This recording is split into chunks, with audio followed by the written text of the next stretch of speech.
What would you do if a stranger in a pharmacy grabbed your wrist and said you were her missing daughter? That's exactly what happened to me last Tuesday. And the DNA test results, well, let's just say my entire life was a lie.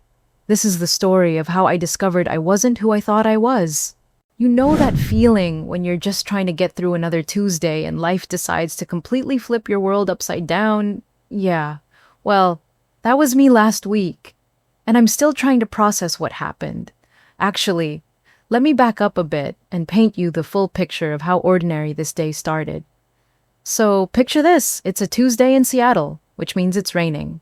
Shocking, I know. But this wasn't just any rain. This was that persistent gray Seattle drizzle that makes you feel like you're living inside a cloud.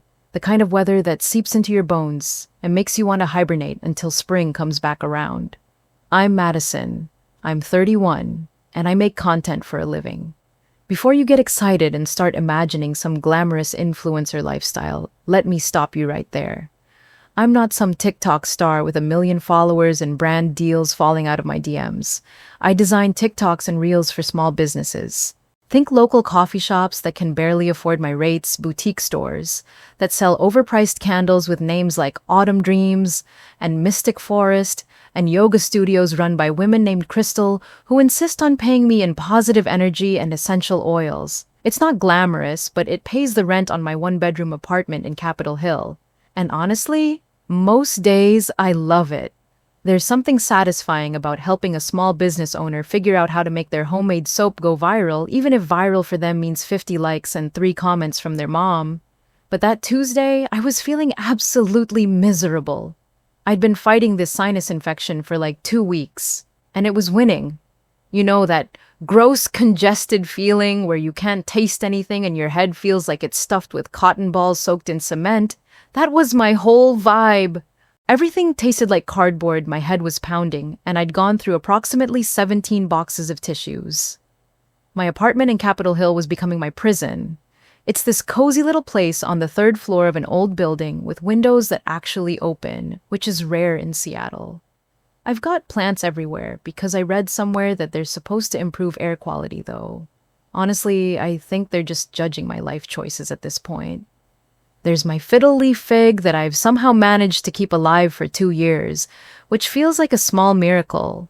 A collection of pothos that trail down from my bookshelf, which is packed with secondhand books I buy with the best intentions of reading, but mostly just use as Instagram props. And then there's Moose. Moose is my cat, and he's basically the ruler of this apartment. He's this giant orange tabby with zero respect for personal boundaries and an attitude that suggests he's doing me a favor by living here. That morning, he was perched on my windowsill, watching the rain and probably plotting world domination. I'd been camped out at my desk for 3 days straight, trying to come up with content ideas, while feeling like my brain was wrapped in fog. The yoga studio, I mentioned. They wanted a series of reels about finding your inner peace through movement, and I was sitting there with a fever wondering how to make downward dog look aspirational when I couldn't even breathe through my nose. My desk setup is pretty basic. An old wooden desk I found on Craigslist, a monitor that's definitely seen better days, and a ring light that makes me look less like a zombie when I'm on video calls with clients. I had about 15 different mood boards open on my laptop, trying to figure out how to make yoga poses look fresh and exciting, when literally everyone and their grandmother is already doing yoga content. That's when my phone buzzed with a voice text from my mom. And let me tell you, my mom's voice texts are always an experience. She discovered the feature about 6 months ago and now uses it exclusively like she's running some kind of one-woman podcast about my life. Madison, honey, her voice crackled through my phone speaker and I could hear her moving around her kitchen in the background. You sound absolutely terrible.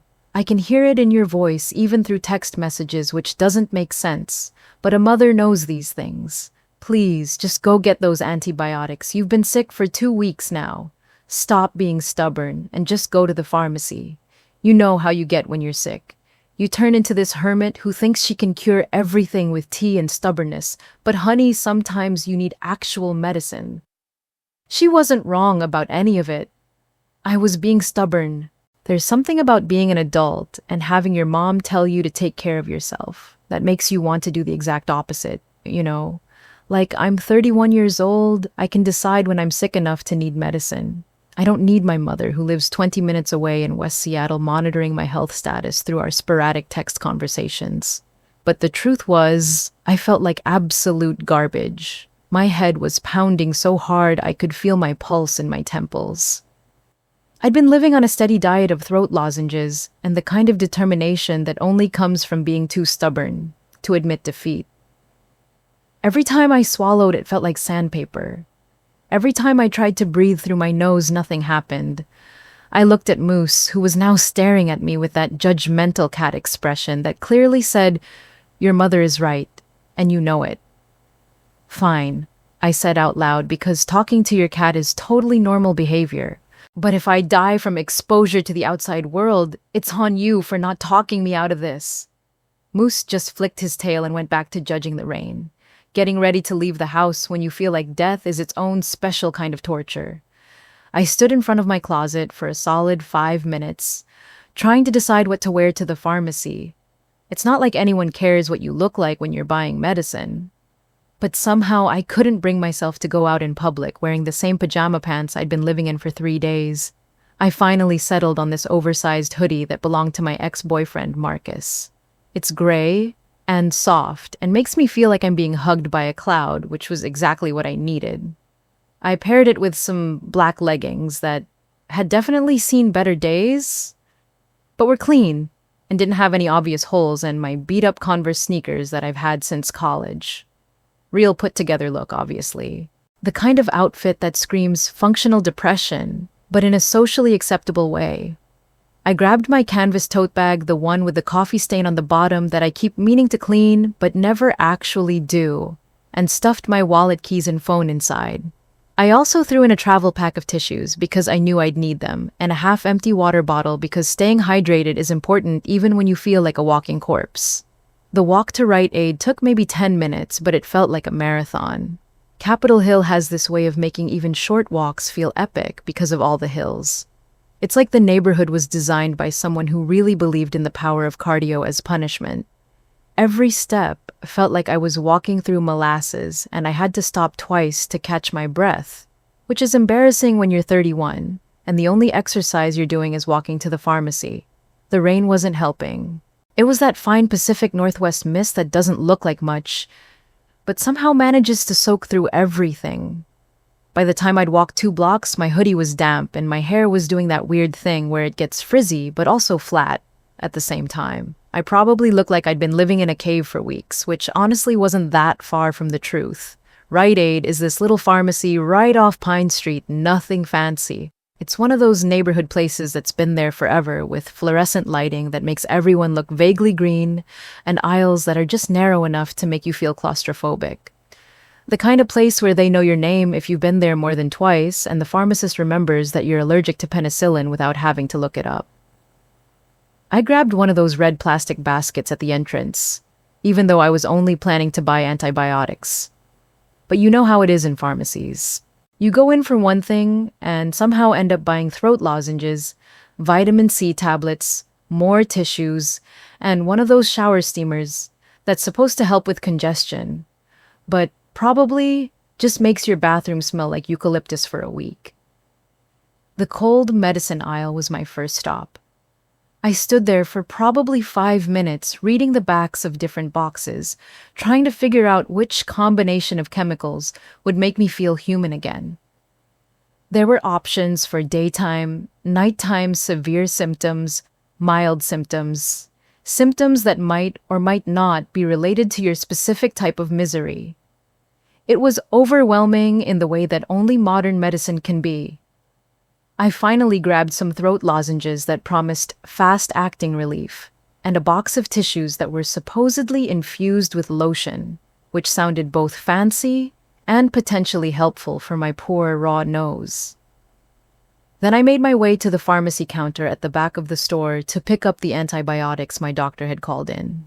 There was a line, because of course there was. Tuesday afternoon at the pharmacy is apparently prime time for everyone in the neighborhood to pick up their prescriptions. In front of me was this mom with two kids who were clearly having a day. The little boy, maybe 5 years old, was asking approximately 700 questions about why medicine tastes bad and whether band-aids really make cuts heal faster. His sister, probably around 8, was spinning around in circles while humming what sounded like the theme song from some Disney movie I didn't recognize. Their mom looked like she was holding on to her sanity by a thread, which I completely understood. She kept checking her phone and sighing, probably calculating how much longer this was going to take and whether she'd have time to stop at the grocery store before she had to pick up another kid from soccer practice or piano lessons or whatever other activities modern children have that require constant parental transportation. The line was moving slowly, so naturally I pulled out my phone and started scrolling TikTok. It's a bad habit, I know. But when you create content for a living, you're always checking what's trending. It's like homework that never ends. You have to stay on top of the latest dances, the newest songs, the most recent viral challenges that will probably be forgotten by next week. I was half watching some dance trend involving a song I definitely couldn't do justice to, not even when I'm healthy, when I felt it. You know that feeling, right? When you can just sense someone's eyes on you, it's like a sixth sense that humans developed back when being watched could mean the difference between life and death. And even though we don't need it anymore, it's still there, making the hair on the back of your neck stand up. I looked up from my phone, and there was this older woman, maybe in her early 60s, standing near the greeting card section, about 6 feet away. She had graying brown hair that was pulled back in a loose bun with little wisps framing her face, like she'd been caught in the same rain I'd just walked through. She was wearing this faded denim jacket over a soft-looking gray sweater and jeans that looked comfortable rather than fashionable. But what really caught my attention were her eyes. They were this really intense green, the kind of green you see in old forests or deep ocean water. And she was looking at me like she'd seen a ghost. Not just looking, but staring with this expression that was part shock, part disbelief, and part something else I couldn't quite identify. At first, I thought maybe I had something on my face. When you're sick and not really paying attention to mirrors, anything is possible. I did that weird thing where you try to casually check your reflection in your phone screen, tilting it just right to see if there's something obviously wrong with your appearance. Nope, nothing there. Just my usual sick person look. Pale skin, slightly red, nose hair that could use some attention but wasn't actively frightening. But she kept staring, and it was starting to get uncomfortable in that way that makes you wonder if you should say something or just pretend you don't notice. Seattle people are usually pretty good about personal space and not making eye contact with strangers. But this woman was breaking all the unspoken rules of public interaction. I tried going back to my phone, scrolling through a few more videos, but I could still feel her watching me. It was like trying to ignore a smoke alarm or a car alarm. Technically possible, but increasingly difficult as time goes on. Then she took a step closer. And another one. My heart started doing this weird fluttery thing because, honestly, it was getting kind of creepy. I mean, I watch enough true crime podcasts to know that strange behavior in public places is something you should pay attention to. Maybe she was just having some kind of episode, or maybe she was one of those people who gets confused and thinks everyone is someone they know. It happens especially with older people. I was about to put my earbuds in and create a barrier between us when she spoke. "Excuse me," she said, and her voice was shaky in a way that made me look up again. She was standing maybe 3 feet away now, close enough that I could see her hands trembling slightly. She was clutching this small black purse against her chest like it was protecting her from something. "I'm so sorry to bother you," she continued, but she paused and I could see her taking a deep breath like she was trying to gather courage for whatever she was about to say. Her eyes were starting to fill with tears, which definitely wasn't what I'd been expecting. "You look exactly like my daughter." The words hung in the air between us like smoke, and for a moment I couldn't quite process what she'd said. The pharmacy sounds continued around us. The beeping of the register, the mom in front of me still trying to wrangle her kids, the soft jazz music playing overhead that was supposed to be calming, but mostly just made everything feel surreal. I tried to laugh it off, because what else do you do when a complete stranger says something like that to you in the middle of a pharmacy? I gave her what I hoped was a reassuring smile, the kind you use when you're trying to de-escalate a situation without being rude about it. Oh, people say I have one of those familiar faces, I said, trying to keep my voice light and friendly. I get mistaken for other people all the time. Last week, someone was convinced I was their college roommate from 20 years ago. That was actually true. It happened at a coffee shop in Fremont, and the woman had been so sure that she'd even shown me photos on her phone trying to convince me that I was definitely Sarah from UC Berkeley. It was awkward, but ultimately harmless. Just one of those weird coincidences that happen in a city where everyone kind of looks like someone else you might have known once. But this woman didn't smile back. She didn't nod and apologize for the confusion like the coffee shop lady had done. Instead, she stepped even closer, close enough that I could smell her perfume, something floral and old-fashioned like roses and vanilla. Her green eyes got this intense, almost frantic look that made something in my stomach twist. "No," she said, and her voice was stronger now, more certain. She wasn't suggesting or hoping or wondering, she was stating a fact. "You're not just similar. You are her." The way she said it sent this chill down my spine that had nothing to do with being wet and cold from the rain. There was something in her voice, this raw desperation, mixed with absolute conviction that made me take a step backward. The rational part of my brain was telling me this woman was clearly having some kind of breakdown, that I should probably alert someone or just walk away. But there was another part, a smaller, quieter part that was listening very carefully to what she was saying. "I'm sorry, but I think you have me confused with someone else," I said, and I could hear my own voice getting a little shaky.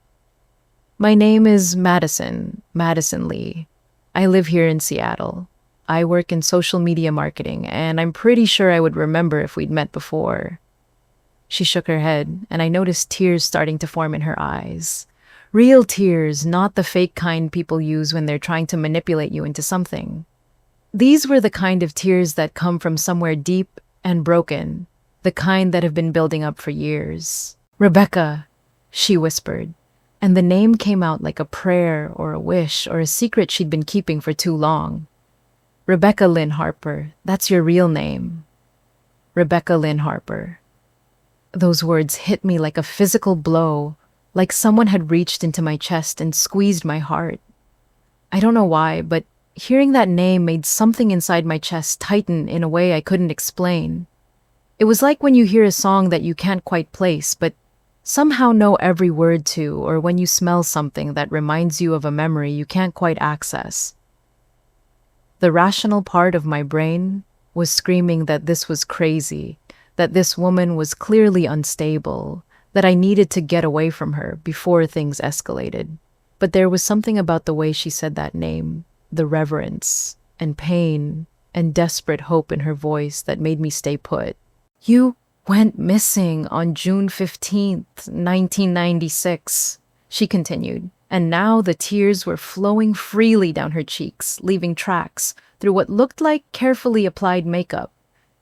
"You were 3 years old. You were playing in our backyard while I was inside making lunch. I turned away for 5 minutes to answer the phone, and when I came back outside, you were gone." My brain was trying to process what she was saying, but it felt like trying to solve calculus while riding a roller coaster. Missing 1996. But I was born in 1993, which would make me... Wait. If I was born in 1993, I would have been 3 in 1996. The math was adding up in a way that made my palms start sweating. "You were wearing a yellow dress with little flowers on it," she said, her voice getting stronger as she talked, like telling the story was giving her energy. "You had just learned to tie your shoes, and you were so proud of yourself. You kept asking me to untie them so you could tie them again. And you were carrying your stuffed elephant. You called him Dumbo and you took him everywhere."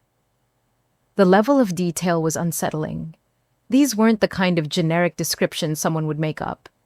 These were specific, intimate memories that belonged to someone who had lived with a 3-year-old who had watched her learn to tie her shoes and had listened to her chatter about her favorite toy. I was about to tell her she was wrong, that she was confused, that I'd never had a stuffed elephant, and I definitely wasn't missing because I was standing right here.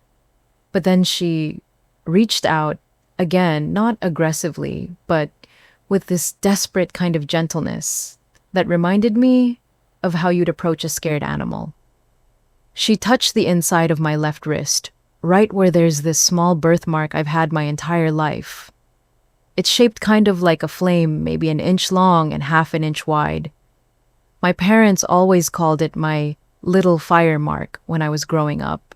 It's not something you'd notice unless you were specifically looking for it, and it's definitely not something I've ever posted about online or mentioned to strangers.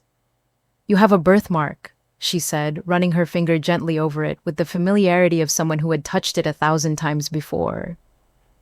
Shaped like a flame, right here on your left wrist. You used to ask me if it meant you were magic, if you could make fire with your hands. I jerked my hand back like I'd been burned. How could she possibly know about that?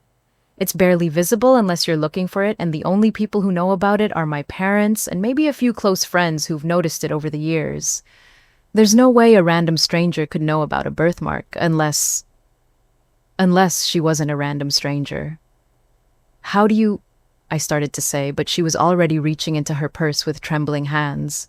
My name is Carol, she said, pulling out what looked like a worn photograph that had been handled so many times the edges were soft and slightly curled.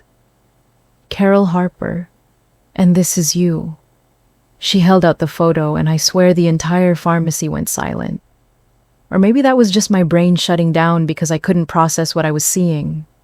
The mom with the 2 kids was still there, the pharmacist was still working, the terrible jazz music was still playing, but all of that felt like it was happening in another dimension.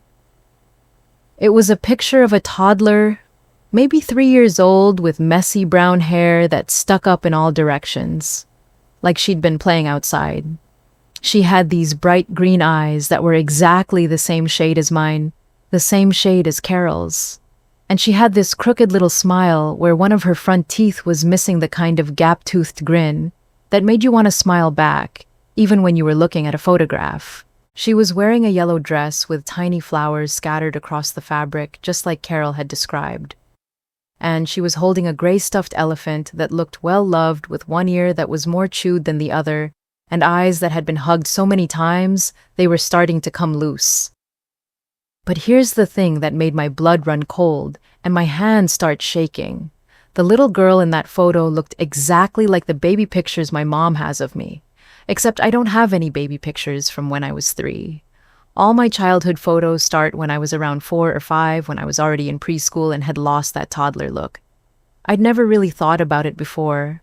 When you're a kid, you don't question the photo albums your parents show you. You just accept that those pictures represent your history, your childhood, your story. But now, staring at this photograph of a child who looked exactly like me but wasn't supposed to be me, I was starting to realize there were gaps in my photographic history that I'd never noticed. That looks like... I whispered, and I could barely get the words out. My throat felt tight, like someone was squeezing it from the inside. That looks like me? Carol nodded, fresh tears streaming down her face. But now she was smiling too, this broken, hopeful smile that made my chest ache. Because it is you, sweetheart. It is you. I would know your face anywhere. I've been looking at this picture every day for 27 years. 27 years. That's how long she'd been carrying this photograph, how long she'd been looking for a child, who might or might not exist anymore. I thought about my own parents, about how they'd react if I disappeared. Would they search for 27 years? Would they keep my picture in their purse and show it to strangers who reminded them of me? My hand started shaking, and I realized I was still holding the bottle of pills I'd picked up earlier. The plastic container felt slippery in my sweaty palms, and before I could stop myself, it slipped from my fingers and hit the pharmacy floor with this loud clatter that seemed to echo through the entire store. Pills scattered everywhere, little white capsules rolling across the linoleum like tiny secrets that had been locked away and suddenly set free. Some rolled under the shelves, others spun in small circles before coming to rest against people's shoes. The sound seemed to break whatever spell had been holding us in this bubble of impossible conversation. People around us were starting to stare now, which was exactly what I didn't want. The mom with the two kids turned around to see what the noise was, her children immediately fascinated by the scattered medicine. The pharmacist looked over with concern, probably wondering if someone was having a medical emergency. Even the teenage clerk at the front register craned his neck to see what was happening. But I couldn't bring myself to care about any of that. I was staring at this photograph of a child who looked exactly like me, held by a woman who knew about a birthmark that no stranger should know about, claiming that I was her missing daughter. "This isn't possible," I said, but even as the words came out, they felt hollow. Because somewhere deep inside, in a place I didn't want to examine too closely, something was starting to make a horrible kind of sense. Carol carefully bent down and started picking up my scattered pills, her hands still trembling as she collected them one by one. Other people were starting to help, which felt surreal. Here I was, potentially discovering that my entire life was a lie, and strangers were crawling around on the pharmacy floor picking up my antibiotics like this was just another Tuesday afternoon mishap. "I know this is overwhelming," Carol said softly as she handed me the pill bottle, now half empty with several capsules still missing somewhere under the magazine rack. "I know this doesn't make sense. I know you probably think I'm crazy, but I've been looking for you for 27 years, Rebecca. I never stopped believing I'd find you." She handed me the pill bottle, and our fingers touched again. This time, I didn't pull away. I just stood there holding a medication for a sinus infection that suddenly seemed like the least important thing in the world, while a stranger named Carol Harper looked at me like I was her whole universe. Her hands were soft but calloused, like someone who worked with them, who maybe taught children, or gardened, or did crafts.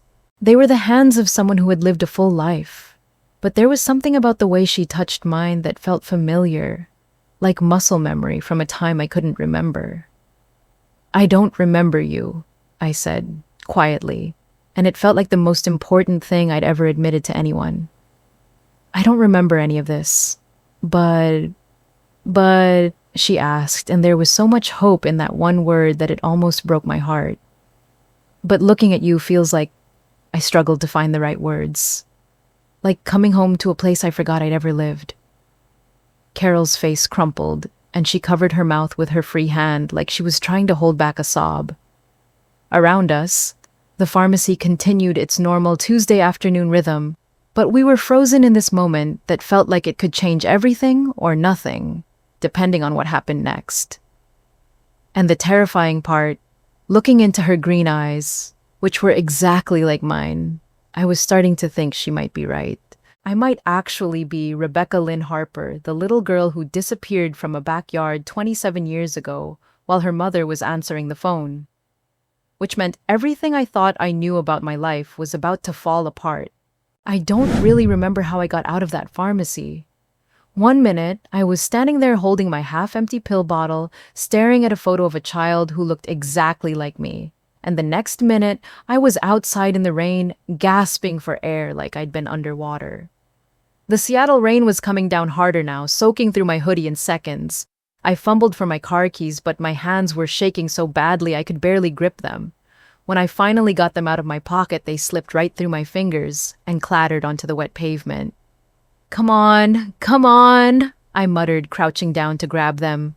The rain was getting in my eyes, mixing with tears. I didn't even realize I was crying. I managed to unlock my car and basically threw myself into the driver's seat, slamming the door behind me.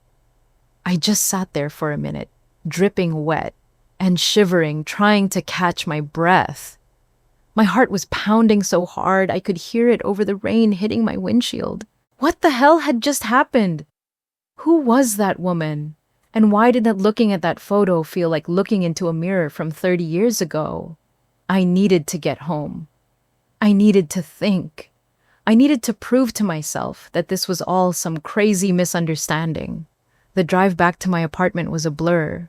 I kept replaying Carol's words in my head. Rebecca Lynn Harper, missing since 1996, you were 3 years old.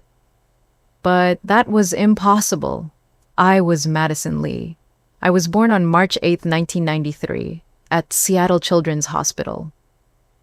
My parents told me the story 100 times. Long labor, difficult birth. My dad almost fainted when he saw the blood. Except, had they actually told me that story? Or had I just always assumed they had? I practically ran up the stairs to my apartment, my wet shoes squeaking on every step. Moose meowed at me from his perch on the couch, probably wondering why I looked like I'd been through a blender. I went straight to the kitchen to the refrigerator where my mom keeps all our family photos stuck up with those little magnets. There, I was at 5 years old, missing my front teeth, grinning at the camera in my kindergarten picture. There, I was at 6, 7, 8. But as I looked closer, really looked, I realized something that made my stomach drop. There were no baby pictures, no photos of me as a toddler, nothing from before age 4 or 5. I started pulling photos off the fridge, spreading them across my kitchen counter. Birthday parties, Christmas mornings, first day of school. But they all started when I was already a little kid, not a baby. Where were the newborn photos, the first steps, the first birthday cake smashed all over my face, and in every single photo, my eyes were the same bright green they are now, the same green as Carol Harper's eyes. I grabbed my phone with trembling fingers and called the one person who would listen to me without thinking I'd completely lost my mind.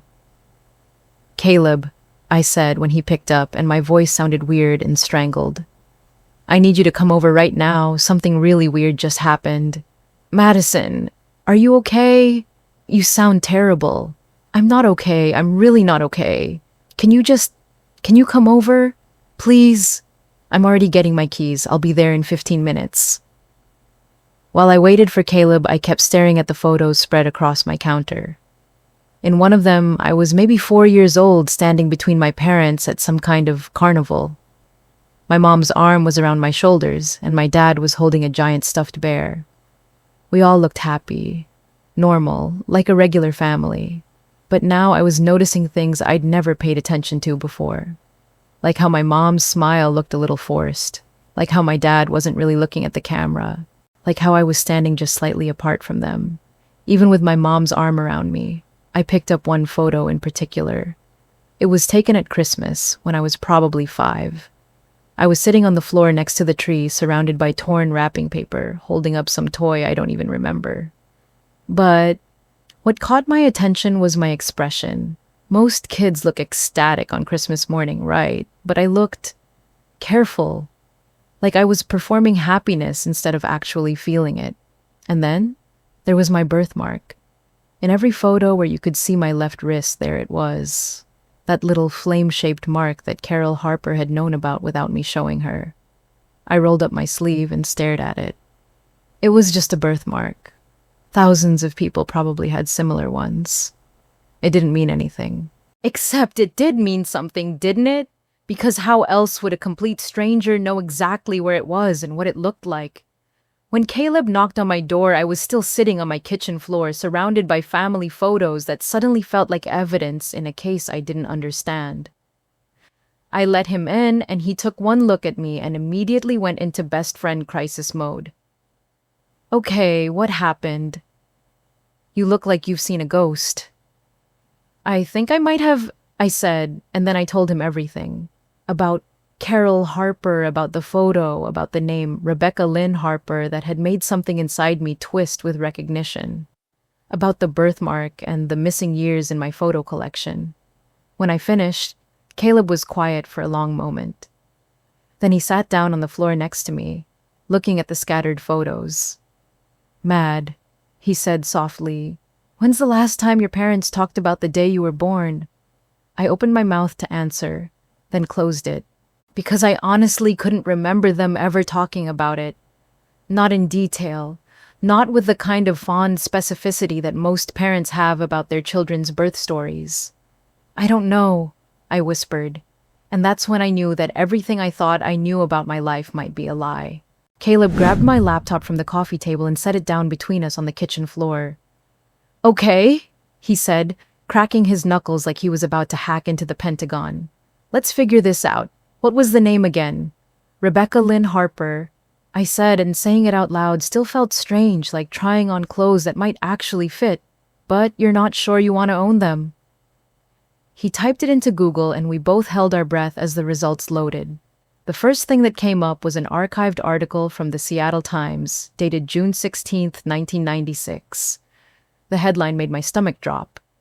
Local toddler vanishes from backyard, mother looked away for 5 minutes.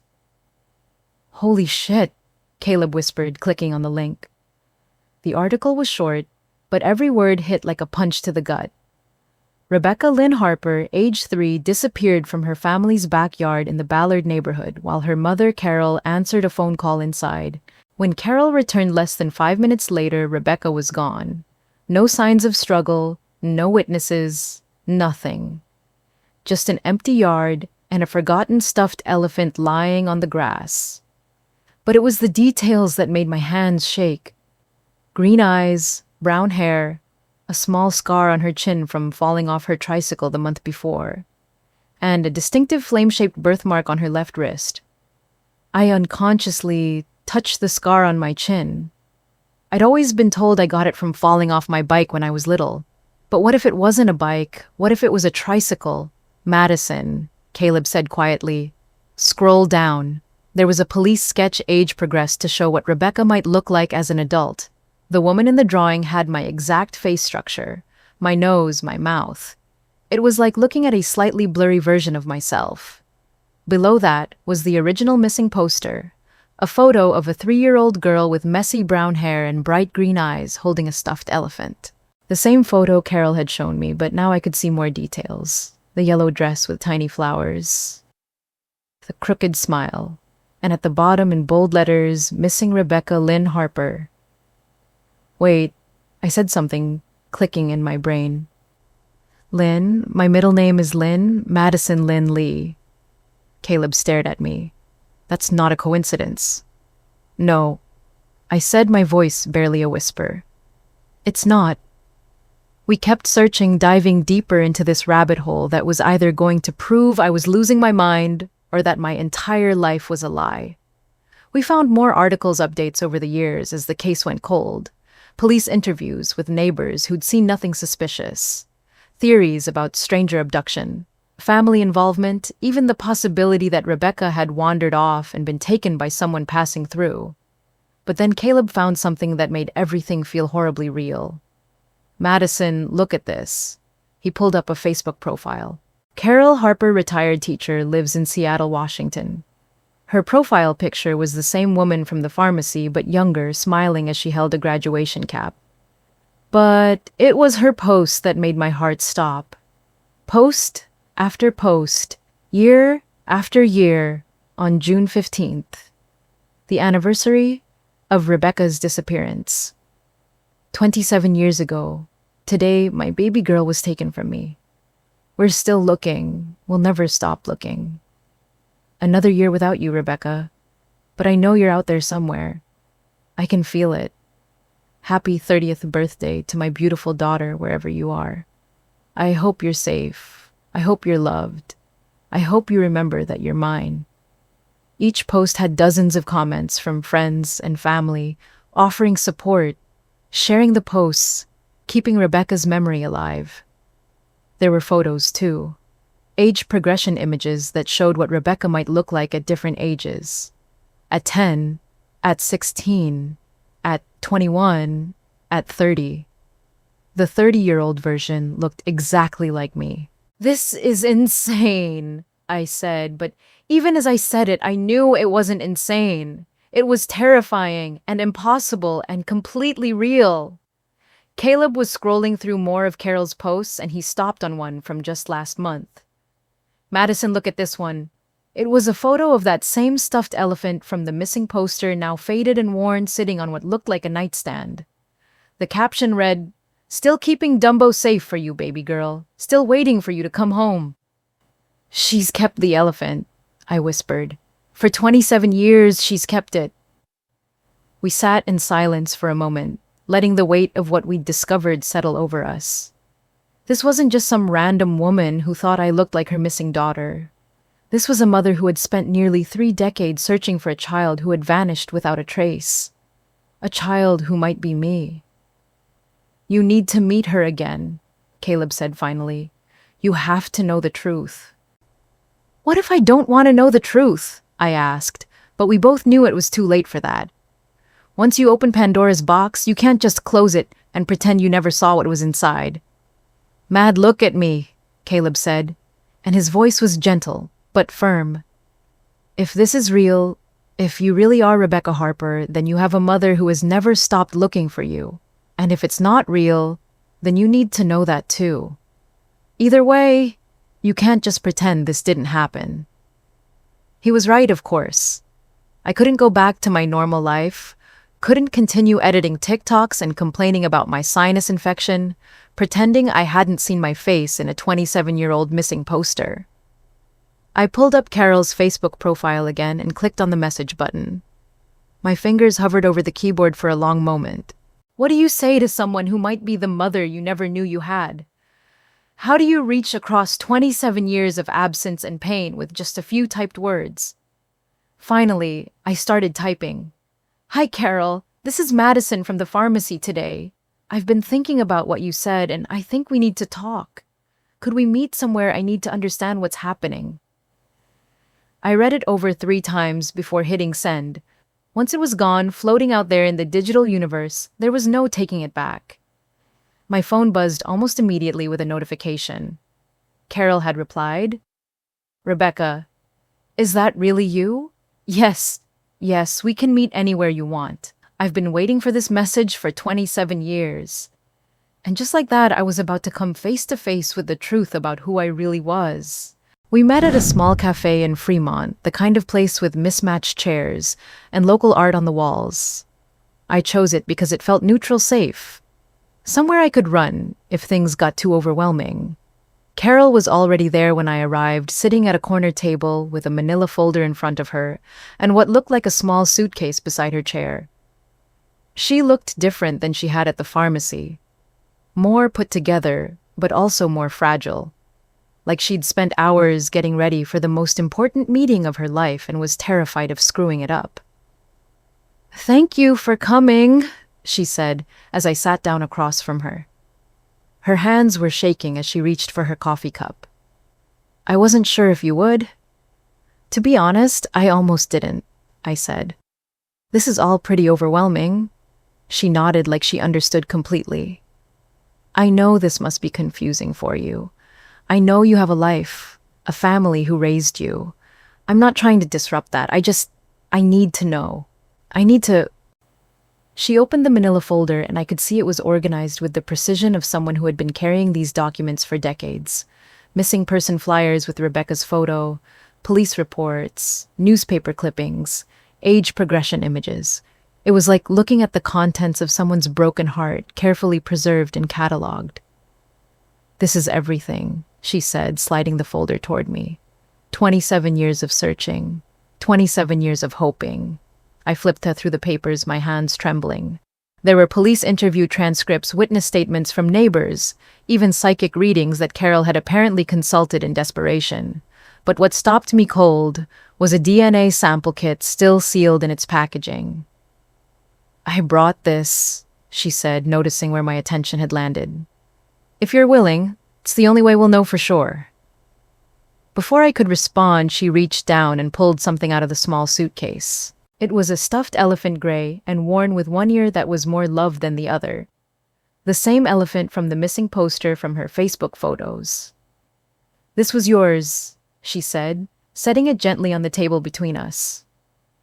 You called him Dumbo. You took him everywhere. You wouldn't go to sleep without him. I stared at the stuffed animal, and something weird happened. It was like a door in my mind that had been locked for years, suddenly cracked open just a little. I didn't remember the elephant exactly, but looking at it felt familiar, like running into someone you knew in elementary school but couldn't quite place. I don't remember, I said quietly. I don't remember you. I don't remember any of this. But Carol leaned forward, hope flickering in her eyes. But why do I feel like I do? She reached across the table and touched my hand. Tell me about your earliest memory, she said. I thought about it, really thought about it. I remember being in a car, I said slowly. It was nighttime and I was scared. There were people I didn't know and they kept telling me everything was going to be okay, but I didn't understand why they needed to tell me that. Carol's breath caught. What else? I remember crying for someone, but I couldn't say who. I just knew someone was missing someone important. But when I asked my parents about it, they said I was just having nightmares about monsters under the bed. You were crying for me, Carol whispered, tears streaming down her face. You were crying for your mama. I felt my own tears starting, and I didn't even know why. This woman was a stranger to me, but sitting across from her felt like coming home to a place I'd forgotten I'd ever left. Will you take the test? She asked. I nodded, not trusting my voice. Carol opened the DNA kit with shaking hands and walked me through the process. Swab the inside of your cheek, seal it in the tube, sign the paperwork. Simple steps that might change everything.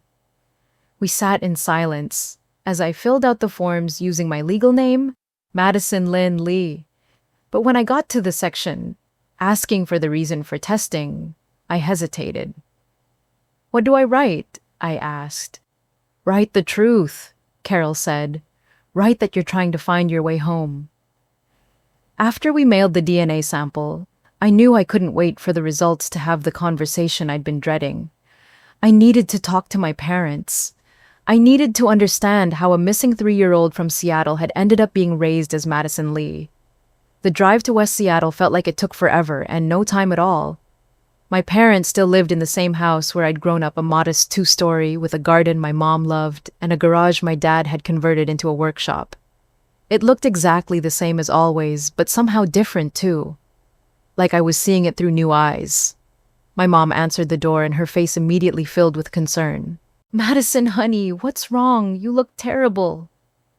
We need to talk, I said, pushing past her into the living room where my dad was watching TV.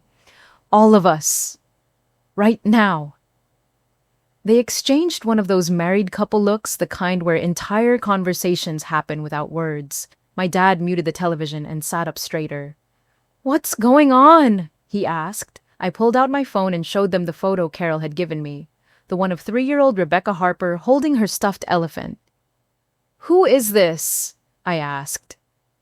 My mom went pale. My dad's jaw tightened. Madison, where did you get this? My mom asked, her voice barely a whisper. Answer the question. Who is this little girl? Another look passed between them, and I saw something I'd never seen before in their eyes. Guilt. Deep, terrible guilt that had been buried for decades. Why are there no photos of me before age 4? I pressed on. Why can't you tell me any stories about when I was born? Why don't I remember anything from when I was little? Madison, please sit down, my dad said, but I stayed standing. My name isn't Madison, is it? I said, and my voice was getting louder. It's Rebecca Lynn Harper, and you two aren't my parents. My mom started crying, then the kind of crying that comes from somewhere deep and broken. My dad put his arm around her, but he was crying too. We are your parents, my mom said through her tears. We raised you, we loved you, we are your parents. But you didn't give birth to me. The silence stretched out between us like a chasm. No, my dad said finally. No, we didn't. Then where did I come from? They looked at each other again, and I could see them having some kind of internal debate about how much to tell me. We were told you were abandoned, my mom said, her words coming out in a rush. We were living in Oregon then, and we couldn't have children. We'd been trying for years. When the opportunity came to adopt you, we didn't ask enough questions. We should have asked more questions. What kind of opportunity? There was a man, my dad said. He said he knew of a little girl who needed a home. He said the family couldn't take care of her anymore. He said it would be better for everyone if she started fresh with a new name, a new life. And you believed him? We wanted to believe him, my mom said. You have to understand we wanted a child so badly. And when we saw you, you were so scared, so lost. We just wanted to give you a safe home. But you never tried to find out where I really came from, Another long silence. "We were afraid," my dad admitted. "After a while, you seemed happy. You called us mom and dad. You were our daughter in every way that mattered. We convinced ourselves that asking questions would only hurt you." "You changed my name," I said. "It wasn't a question." "He suggested it," my mom said. "Said it would be easier for you to adjust. Your original name was Rebecca. And you left Oregon. A few years later, yes, we thought a fresh start would be good for all of us." I stared at these people who had raised me, who had loved me, who had also stolen me from my real mother without even knowing it. They weren't evil people. They were just desperate people who had made desperate choices and then spent 27 years living with the consequences. "Did you know?" I asked quietly. "Deep down, did you know I was taken from someone who loved me?" The silence was answer enough. "There's a woman named Carol Harper," I said. "She's been looking for me for 27 years. She never stopped believing I was alive. She kept my stuffed elephant." My mom sobbed harder. "Madison, please. You're our daughter. We love you." "I know you do," I said, and I meant it. "But I'm also her daughter, and she never chose to give me up." I left them there crying in the living room of the house where I'd grown up, where I'd been happy, where I'd lived a life built on a lie. But as I walked out the door, I wasn't angry. I was just tired. Tired of not knowing who I was. Tired of feeling like something was missing. Tired of living in the shadow of a truth no one had ever told me. I had two families now. One who had raised me with love and lies, and one who had been searching for me with heartbreak and hope. And somehow I had to figure out how to live with both. 10 days. That's how long it took for my entire world to shift on its axis. 10 days between spitting into a tube and getting a phone call that would change everything. I was at home trying to work on some content for a local bakery when my phone rang. The caller ID said, "Gene DNA Laboratory." And my heart immediately started racing. I'd been checking my email obsessively for days, refreshing the lab's website, driving myself crazy, waiting for results that would either confirm the impossible or let me go back to my normal life. "Madison Lee," the voice on the other end said. "Yes, that's me." "This is Dr. Sarah Chen from Gene DNA. I'm calling with your DNA comparison results. Are you able to talk privately right now?" I walked into my bedroom and closed the door even though I was alone in my apartment.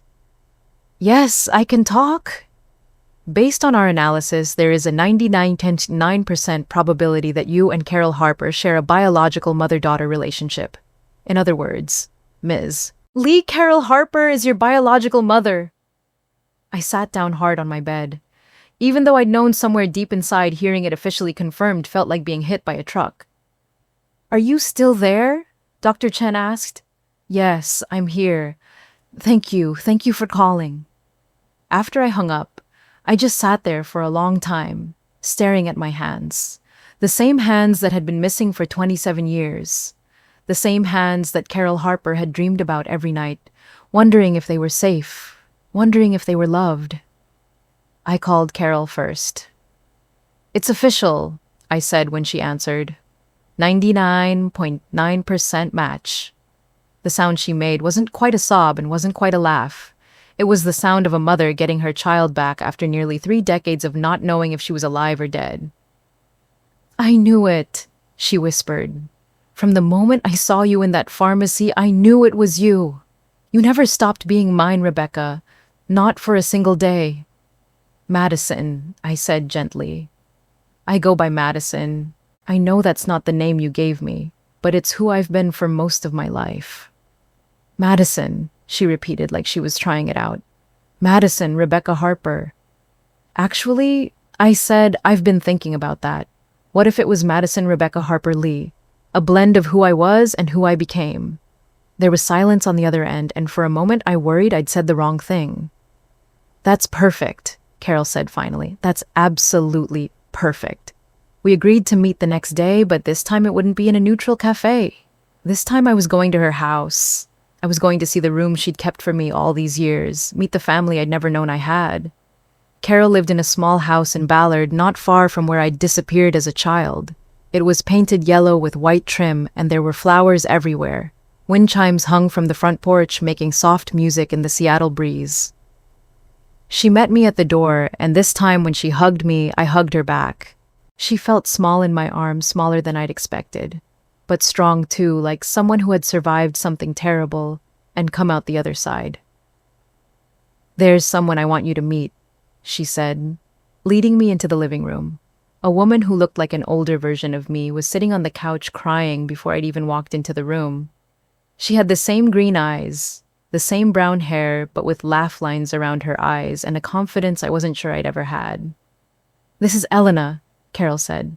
"Your sister." Elena stood up and just looked at me for a long moment. "You're real," she said finally. "You're actually real." "You remember me?" I asked. "I was 7 when you disappeared," Elena said. "I remember everything. I remember how you used to follow me around the house. I remember how you'd steal my crayons and draw on the walls. I remember how you'd crawl into my bed during thunderstorms." "I don't remember any of that," I said, and I felt bad admitting it. "That's okay," Elena said, stepping forward to hug me. "We'll make new memories." Over the next few hours, they showed me photo albums I'd never seen, told me stories about a life I'd lived but couldn't remember. There was a bedroom upstairs that Carol had kept exactly as it was the day I disappeared. A twin bed, with a yellow comforter, toys on the shelves, books I'd apparently loved. It was like walking through a museum of a childhood I'd lost. But the moment that broke me was when Elena's 6-year-old daughter, Sophie, shyly approached me with a piece of paper. "I drew this for you," she said, holding out a crayon drawing. "Grandma Carol told me you were my aunt and that you'd been lost, but now you're found." The drawing showed a house with 5 stick figures standing in front of it. One had brown crayon hair and green crayon eyes and was labeled Aunt Madison. At the bottom, in careful 6-year-old handwriting, it said, "This is our family now with you in it." I started crying right there in Carol's living room, holding a drawing from a niece I'd never known I had, surrounded by a family that had kept a place for me, even when they didn't know if I'd ever come back to fill it. "But they raised me," I said to Carol that evening as we sat on her back porch, the same porch where I disappeared all those years ago. "Angela and Robert Lee, they loved me too. This isn't black and white." "I know," Carol said, reaching over to squeeze my hand. "I'm not asking you to erase 27 years of your life. I'm not asking you to stop loving the people who raised you. I just want to be part of your life going forward if you'll let me." "What about the people who took me? The man who gave me to the Lees?" Carol's jaw tightened. "The police are looking into it. After all these years, they're finally looking into it. But honestly, Madison, I don't care about revenge. I don't care about making anyone pay. I just care about having my daughter back." I spent the night in my childhood bedroom, sleeping in a bed that felt foreign, but somehow right.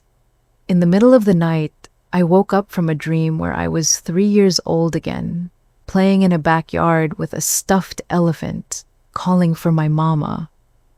When I woke up, I could swear I smelled my mom's perfume the way Carol used to smell when she'd tuck me in at night. Maybe some memories never really disappear. Maybe they just wait for the right moment to come home. It's been 3 months now, since that Tuesday.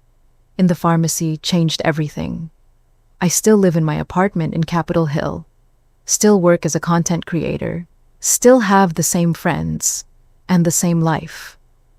But now I also have Sunday dinners at Carol's house where Elena teaches me family recipes, and Sophie shows me her latest drawings. I have a mom who texts me good morning every day and calls me her miracle baby. I have a sister who shares my eyes and my stubbornness, and 27 years of stories I'm still catching up on. The Lees and I are still figuring things out. It's complicated loving people who did something wrong for all the right reasons. They're going to therapy, dealing with their own guilt and grief. We're taking it slow, but we're taking it together. Because here's what I've learned: families aren't just about blood, or law, or who raised you. Families are about choice, about showing up, about love that persists, even when everything else falls apart. I legally changed my name last month.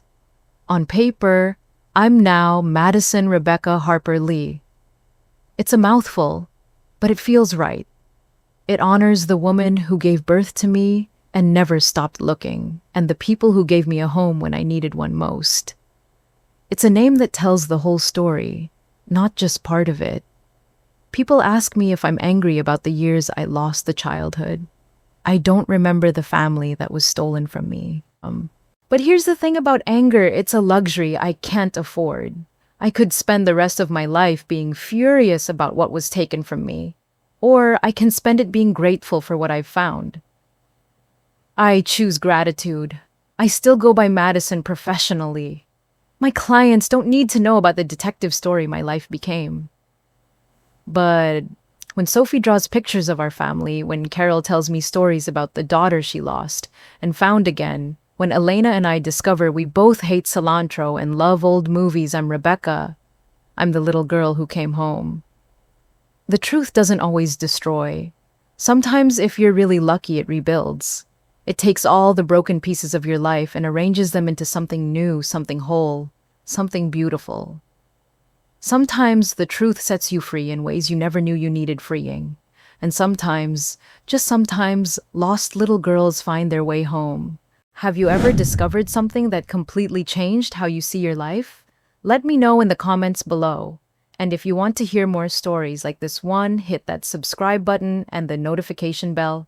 Trust me, you won't want to miss what's coming next.